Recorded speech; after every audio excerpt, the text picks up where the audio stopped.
I've been loving you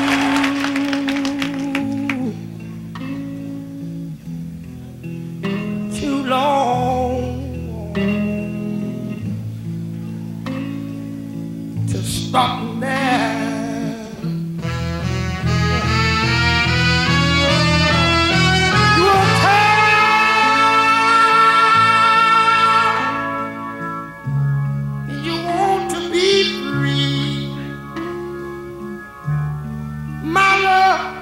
Growing stronger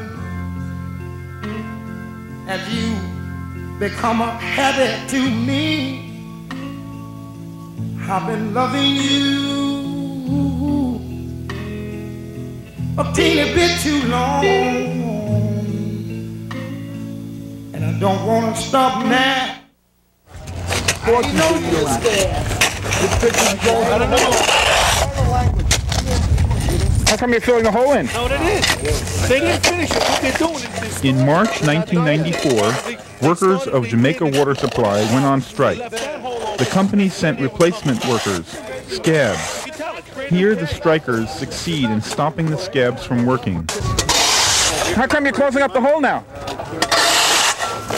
You spent all this time opening it up, and then you're going to close it up again? First thing needs...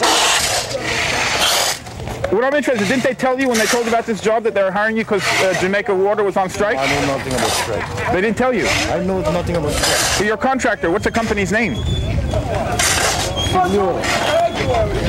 Hey, guy, you union brother and you're working? No, all right, no more, please, thanks. What union are you with? Huh? What union are you with? Union? Yeah, what union? Oh. What's the local? Ask those guys.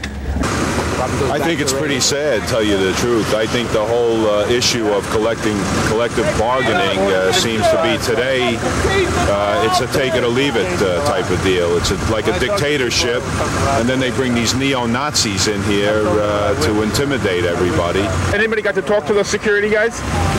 Like know where they're from? Yeah, from down south someplace.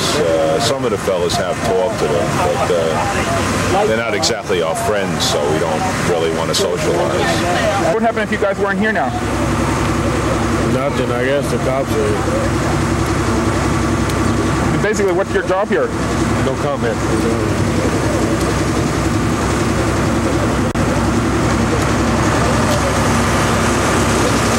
You know what I mean? These guys don't know what they're doing. They want to bust the union. They want to get every water supply union on the East Coast and make a big conglomerate so they can control everything. And they can set all the rates and all the prices. And they made $7 million worth of profit last year. They spent $80,000 for these security guards right here. Who are these guys guarding right here? Who the hell are these guys guarding? They're not guarding me. They're not guarding me. I'm 225 pounds of motherfucking terror. They're not going to guard me. If I wanted to go over there and get one of them guys, they'd be gone. As soon as we fall, everybody else is going to fall. Con Edison, Lilco, all the telephone companies, they know that they're next. That's why they're behind us 100%. All right? Because if they bust this union, then they're going to go into a bigger one, then a bigger one, then a bigger one. Next thing you know, it'll sweep all across the United States. Could you, one of you describe what the work situation is like for you? Hell. In one word, hell. We work in the office, and it's hard. We have them on our backs. What happens? Well, if we don't do what they say, they tell us to go find another job. And they practically pull a newspaper out of the drawer. We worked up there, and some of the supervisors would tell us if they didn't like it, right or wrong. You don't like it? Look in the Times. Imagine going back to work there without a union. My whole family is out. My father's been here 23 years. He's done everything for the company, and they're shitting. They're shitting on him. They don't care. They don't care if we live or die. They just don't care. You know, they're in their $2,000 houses, and their kids go to private schools with chauffeurs, and they just want the money. Our department, they told us that our department is one of the highest ones in injuries. We do a lot of rigging, you know, a lot of heavy work, a lot of bull work. You have to lift things, a lot of rigging. There's a lot of working on a lot of I-beam, steel, tubes. So everything you're working with is pretty heavy, so you have to be careful. Wear gloves, you gotta make sure everything's right before you start lifting stuff. If we get hurt, they take our money. We lose a progression, a merit. and nothing's happening. You know what I'm saying? I see guys get injured, and no matter what it is, it's their fault. Somehow they find it's their fault. It's their fault, and you lose money. So you're scared to get hurt. But also now you're thinking about getting hurt, and you ain't thinking about the job. That's how you get hurt. You have that on your mind. Don't get hurt, don't get hurt. I'm going to lose my money. Do you think the union's doing a good job for you? Well, right now it's collaborating with us and it's protecting us all the way, you know, for anything we need. It's always backing us up. During this interview, a supervisor drove by and ordered the worker to stop speaking to our camera. He was asking me, who are you guys? Yeah, they're all asking. But he said I can't talk to you guys. He said you can't talk to me? Yeah. Why not? I don't know. What did he say? He goes, well, you're not allowed to say things on cameras. So I don't know, you're gonna have to ask the supervisor something.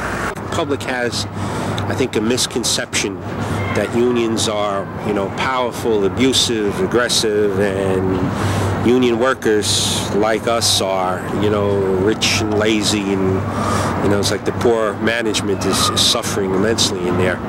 I think that's not the case at all, and if you worked in our situation, you could see it for yourself.